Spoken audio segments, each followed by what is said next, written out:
Today on the Tiger Basketball Report, we'll preview the Tigers' matchup with American University right here on the Tiger Basketball Report presented by the Green Turtle.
Hello again, fans, and welcome to the Tiger Basketball Report. I'm your host, Ben Rosenbaum. Tigers back home inside CQ Arena to take on American University. As always, I'm joined by the head coach of the Tigers, Diane Richardson. And Coach, there's connections between these two teams that some might not know about. I just learned about one a second ago before we started filming. Your first college job was an assistant at American, and also now American's current head coach, Megan Gabia, is a Towson women's basketball alum. So what's this like for you? Your first college job, they're coming to your home court now. Yeah, and it's something because, you know, we've got to, and the fact that it's kind of a cross-town team, Right. So we've got to do well in the DMV, and it's going to be a tough matchup on Sunday. Before we get to American, something that I'm sure you're trying to fix before you get to American on Sunday, the shooting from the floor has not been great. 28 for 73 against the Mount. Those aren't great numbers. No. A lot of three-pointers kind of living by the three, dying by the three right now. Correct.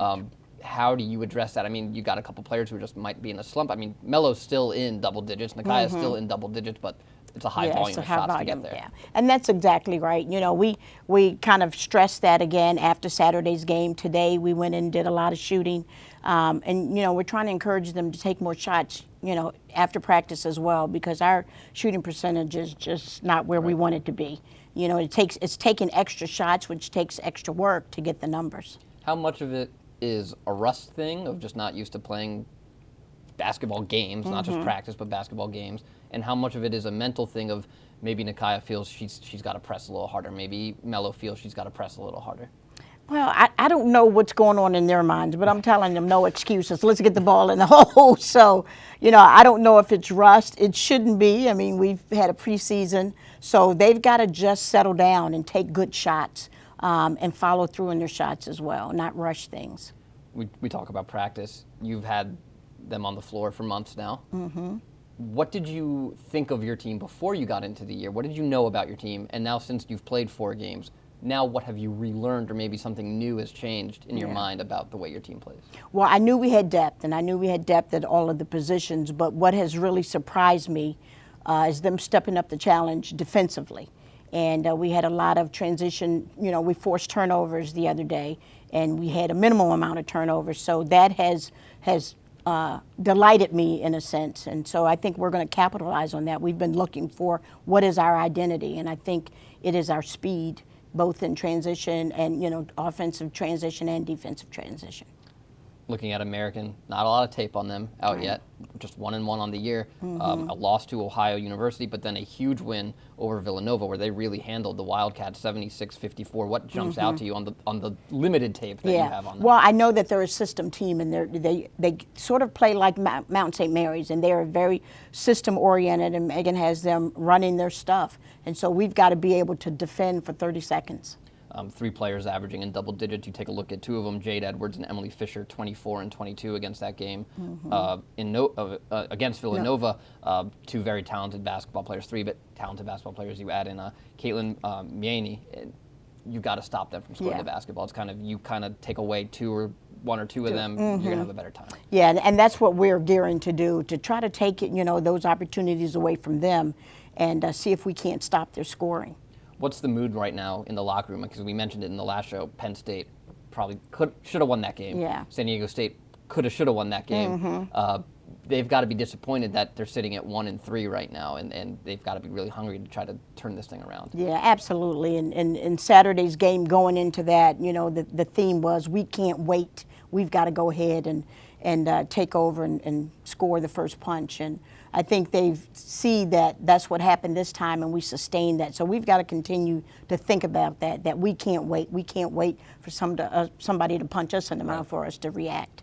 When we talked about the shooting woes at the beginning of the show, you look at your leadership.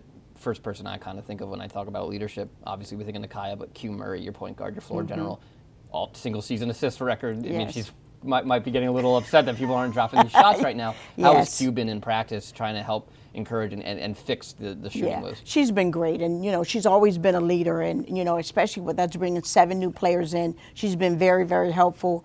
And even though she's dropping dimes and they're not scoring, she's still encouraging and still looking for her teammates. Her game Saturday, she almost had a double-double with 10 rebounds and 8 points. So, I think she had 7 assists. So she's being well-rounded this year. We're seeing her score more than she has in the past as well. And quickly before we go, we've been kind of harping on that you guys have not been shooting the ball well, but defensively held them out to 28% from the floor. You're doing a good job of doing that to other teams. We talked about Penn State, San Diego State. So what are you guys doing defensively right now that's really bothering other teams from the floor? I think it's the pressure.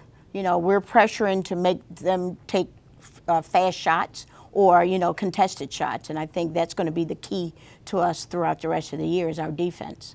All right, come on out and watch that defense Sunday, November 24th, inside CQ Arena. The Tigers take on American University. Tip set for 2 o'clock if you can't make it out here to CQ Arena. I'll have the call along with Johnny Daniel on Flow Sports. And for head coach Diane Richardson, I'm Ben Rosenbaum. Thanks for joining us, and as always, go Tigers.